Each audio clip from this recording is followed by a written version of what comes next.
எல்லையோர மாநிலங்களில் தொடர்ந்து அடுத்தடுத்து அங்கு பல்வேறு கட்டுப்பாடுகள் மற்றும் முன்னெச்சரிக்கை நடவடிக்கைகள் மேற்கொண்டு வந்த சூழ்நிலையில் இப்போது மத்திய உள்துறை அமைச்சகம் அனைத்து மாநிலங்களின் முதலமைச்சர் மற்றும் தலைமைச் செயலாளர்களுக்கு ஒரு அவசர கடிதம் எழுதியிருக்கிறது. அந்த கடிதத்தில் அந்தந்த மாநில தலைமைச் செயலாளர்கள் மற்றும் முதலமைச்சர் உள்ளிட்டோர் கலந்து ஆலோசனை செய்து அந்த அவசர கால அதிகாரத்தை அவர்களுக்கு வழங்கி இருக்கிறது. அந்த மாநிலங்களின் அப்போதைய சூழ்நிலைக்கு ஏற்ப அவர்கள் முடிவெடுப்பதற்கான அந்த கூடுதல் அதிகாரம் வழங்குவதற்கான அந்த அறிவிப்பை உள்துறை அமைச்சகம் அனைத்து மாநிலங்களுக்கும் முதன்முறையாக வழங்கியிருக்கிறது. இது உணவு தானிய கையிருப்பு மற்றும் மருந்துகள் கையிருப்பு, மேலும் அந்த பகுதியில் உள்ள மக்களை வெளியேற்றுவதற்கான நடவடிக்கை ஆகியவற்றில் அந்தந்த மாநில முதலமைச்சர்களே அந்த முடிவுகளை மேற்கொள்வதற்கான அந்த அவசர கால அதிகாரம் அந்த உள்துறை அமைச்சகத்தின் மூலமாக இப்போது அந்தந்த மாநில அரசுகளுக்கு வழங்கப்பட்டிருக்கிறது. இந்த முன்னெச்சரிக்கை நடவடிக்கைகளை அந்தந்த மாநில தலைமைச் செயலாளர்கள் அந்த சூழ்நிலைக்கு ஏற்ப அவ்வப்போது ஏற்படக்கூடிய சூழ்நிலைக்கு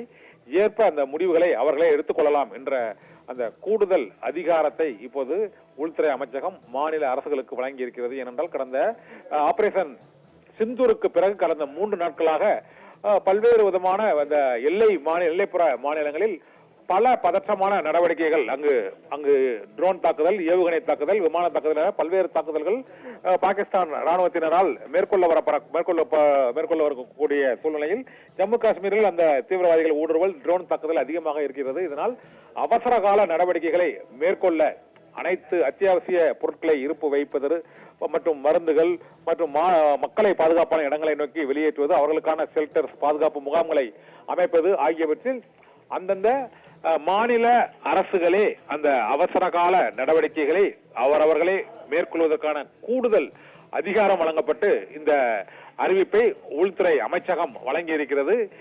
இதில் அந்த எல்லையோர மாநிலங்களுக்கு மத்திய அரசு கூடுதல் கவனத்துடன் பஞ்சாப், ஜம்மு காஷ்மீர் மற்றும் ராஜஸ்தான், குஜராத் உள்ளிட்ட அந்த எல்லையோர மாநிலங்களுக்கு கூடுதல் அதிகாரங்களும் வழங்கப்பட்டிருக்கின்றன. அவர்கள் அந்த பகுதியில் ஒரு விரும்பத்தகாத நிகழ்வுகள் மற்றும் அவசர கால நடவடிக்கைகள் போர்க்காலத்தில் ஏற்பட்டால் உடனடியாக அவர்களுக்கு அனைத்து உதவிகளையும் மற்றும் அந்த பகுதியில் தற்காப்பு மற்றும் மக்களை பாதுகாப்பதற்கான நடவடிக்கைகள், மருத்துவ உதவிகள் ஆகியவற்றை செய்வதற்கு தேசிய பேரிடர் மேலாண்மை ஆணையம் மற்றும் மாநில பேரிடர் மேலாண்மை ஆணையம் ஆகியவை ஒருங்கிணைந்து செயல்பட்டு மக்களை பாதுகாக்கும் நடவடிக்கைகள் மற்றும் அந்தந்த மாநிலங்களின் சூழ்நிலைக்கு ஏற்ப அவர்கள் முடிவெடுக்கும் அதிகாரத்தை உள்துறை அமைச்சகம் அனைத்து மாநில அரசுகளுக்கும் வழங்குவதற்கான இந்த போர்க்கால புதிய உத்தரவை வழங்கியிருக்கிறது. அதற்கான சுற்றறிக்கையும் அனைத்து மாநிலங்களுக்கும் சற்று முன்பு அனுப்பப்பட்டிருக்கிறது.